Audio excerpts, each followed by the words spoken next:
We are here today at the University of Toronto to learn more about Line 9, an Enbridge pipeline running through Ontario.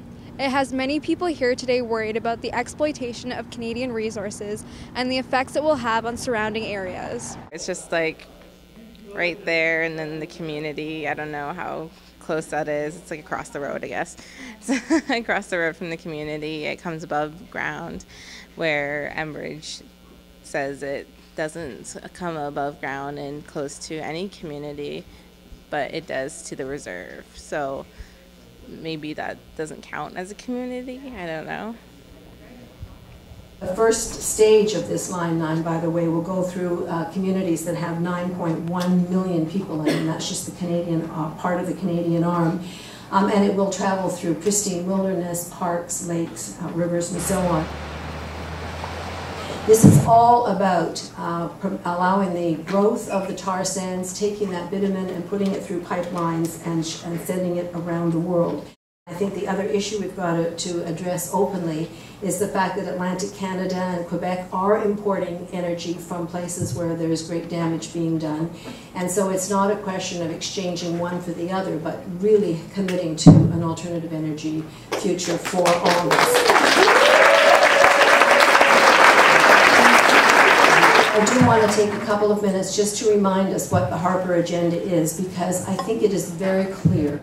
Stephen Harper has a plan for the country. His plan is to make it a superpower, and he wants to do that, he is doing that, by allowing full and open exploitation of our energy and minerals and everything else. And I think water is on the table next. Literally, water is on the table next. And so what he is doing is removing any barrier and any tool that any of us have had to fight for even a kind of a just assessment. There is the gutting of the scientists at Environment Canada, at Natural Resources, at Fisheries and Oceans, Parks Canada. Nobody's guarding our parks anymore. They are left untended.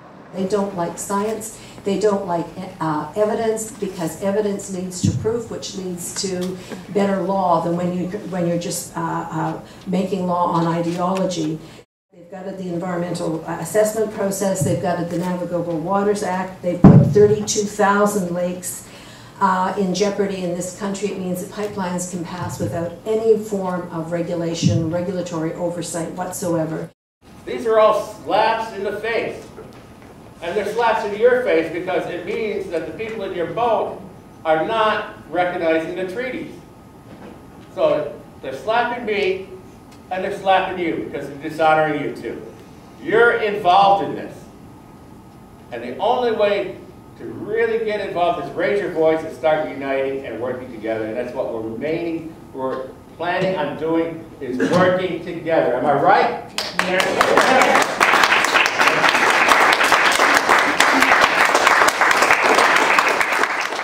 More than 400 people gathered here today showed solidarity in putting an end to this project. If the proposed reversal of Line 9 goes through, bitumen from the tar sands will run within 50 kilometers of more than 9 million people's homes. I'm Vanessa Gray with the Sheridan Voice.